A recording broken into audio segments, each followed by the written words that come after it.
Muita paz para todos, que desejo que nós cada vez mais sejamos capazes de construir essa paz interna que acaba influenciando em volta.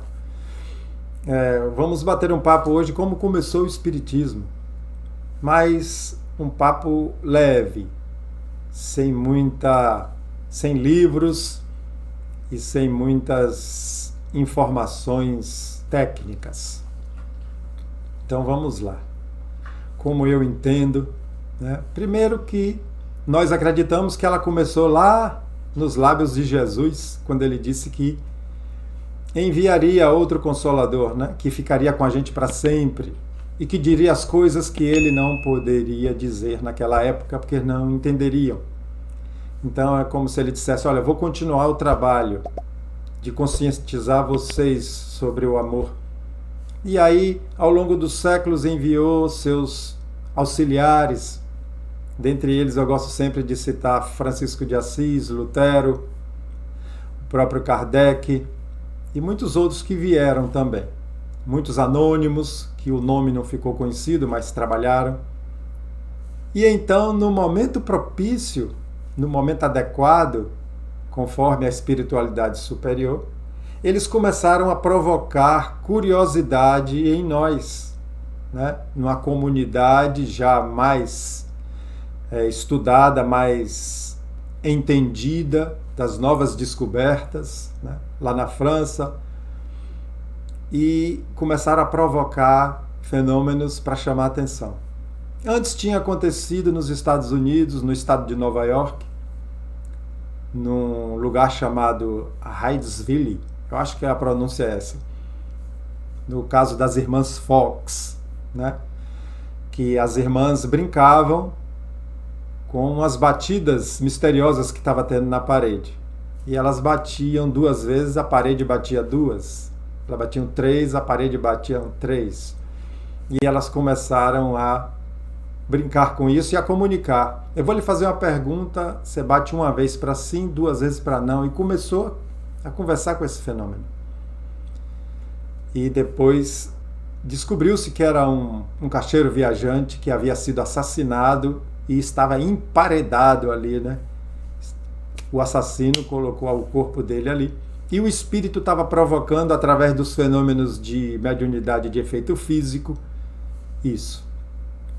Depois, já na França, na época de Kardec, as famosas mesas que giravam, né? Que a burguesia francesa brincava ali com aquele fenômeno de colocar as mãos sobre a mesinha e ver ela girar e até sair do chão, levantar.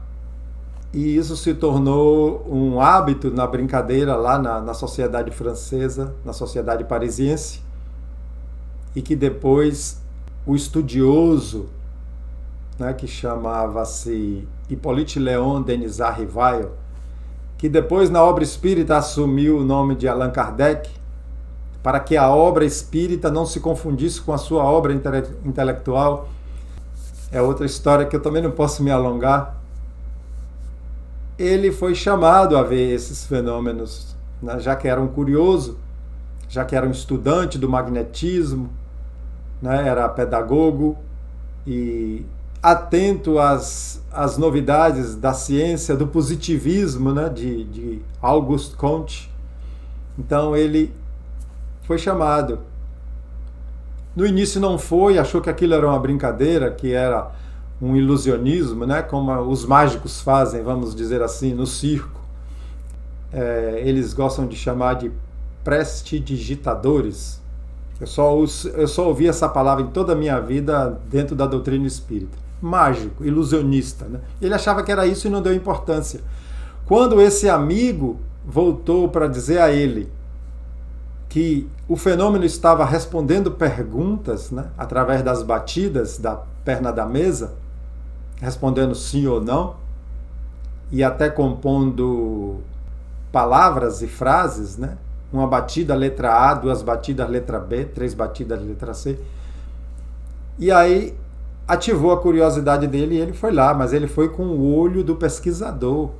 Ele foi com a curiosidade do pesquisador, né, para avaliar possibilidades de dilatação térmica, magnetismo, ou uma nova revelação de um fenômeno natural que estivesse provocando aquilo.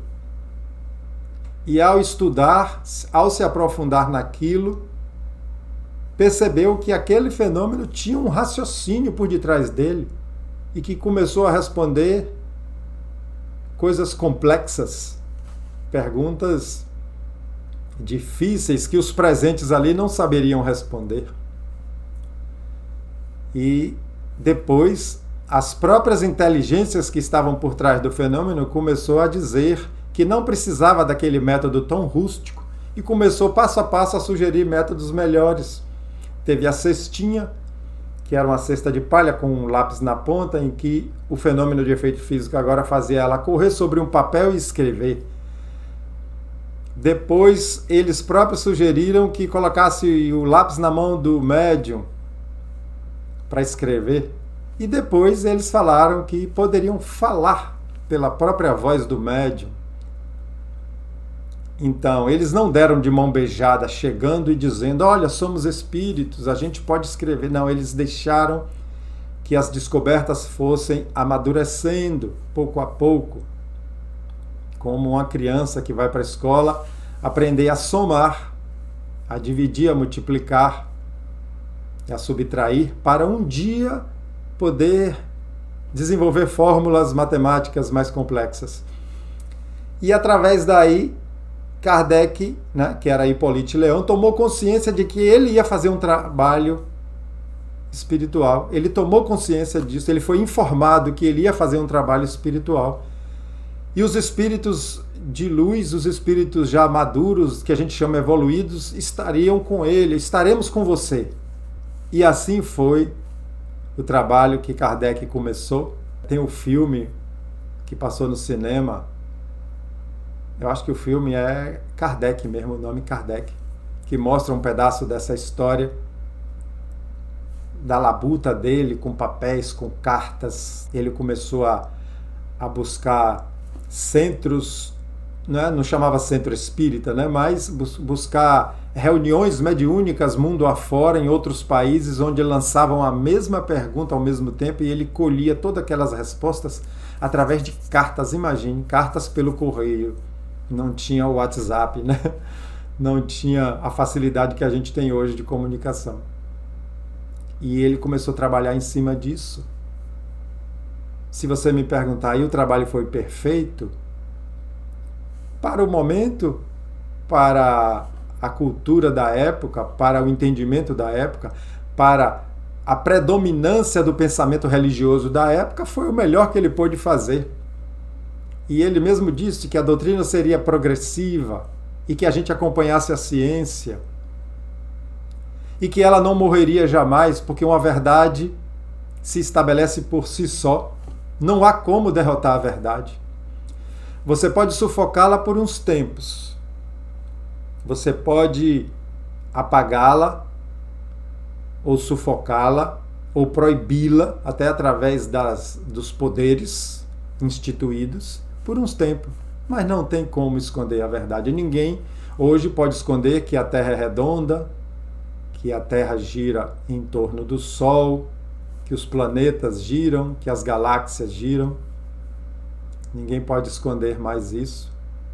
Ninguém pode proibir alguém dizer que nós não temos um coração que bate, pulsa o sangue, porque está descoberto, está provado, está verificado.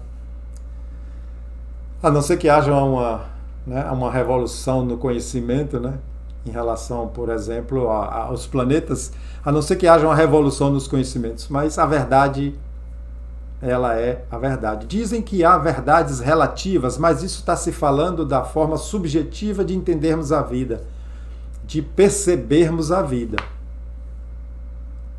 Mas existe o como funcionam as coisas. Se você botar uma panela de gasolina e jogar um fósforo aceso, vai pegar fogo. Não tem outra verdade aí, não tem outra verdade. Você faz e vê.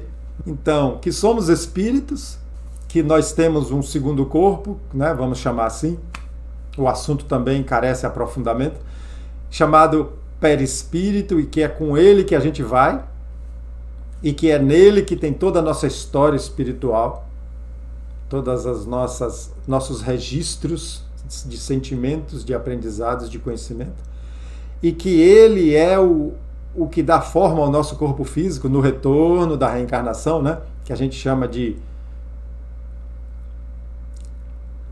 modelo organizador biológico. Tudo isso já são as revelações trazidas por esse grande trabalho. E Kardec disse que o Espiritismo não é a religião do futuro, não é a doutrina do futuro, mas é o futuro das doutrinas. As doutrinas vão ter que se adequarem à verdade, que reencarnamos, que somos espíritos, que temos perispírito, né? Que existe uma lei de progresso contínuo, que é por isso que Jesus está na paz, na luz, no amor, e a gente ainda está no caminho. É por isso. Né? As religiões, que são coisas culturais, de tradição, né? As religiões são criações do homem, do ser humano. Não existe religião melhor, não existe religião mais certa, não existe religião que está mais próxima de Deus e menos próxima de Deus. As religiões são expressões de uma sociedade, de uma moral, de uma cultura. Aí é que entra o termo moral. Cada religião tem uma moral diferente, cada povo tem uma moral em que a ética pode mudar essas morais, vamos dizer assim. Por isso que na doutrina a gente fala, nós seguimos a moral do Cristo, é essa que a gente acredita. Então isso é a doutrina espírita, que para mim são revelações de coisas que a gente desconhecia em relação ao espírito, em relação à divindade, em relação à construção de um bem-estar, que a gente começou o vídeo falando disso.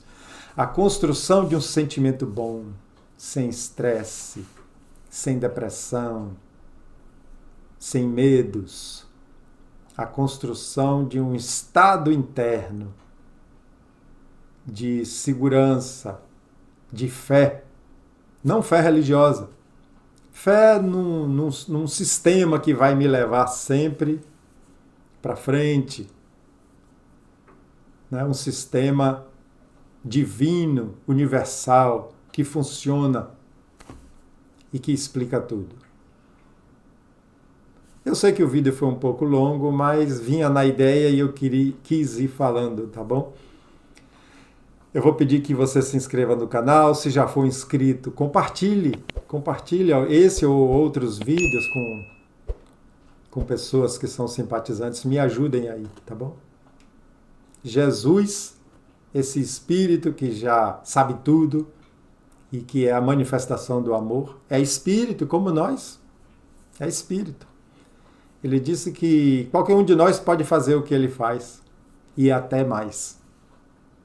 Que esse espírito abençoe você e sua família. E a mim e a minha família também. Até o próximo.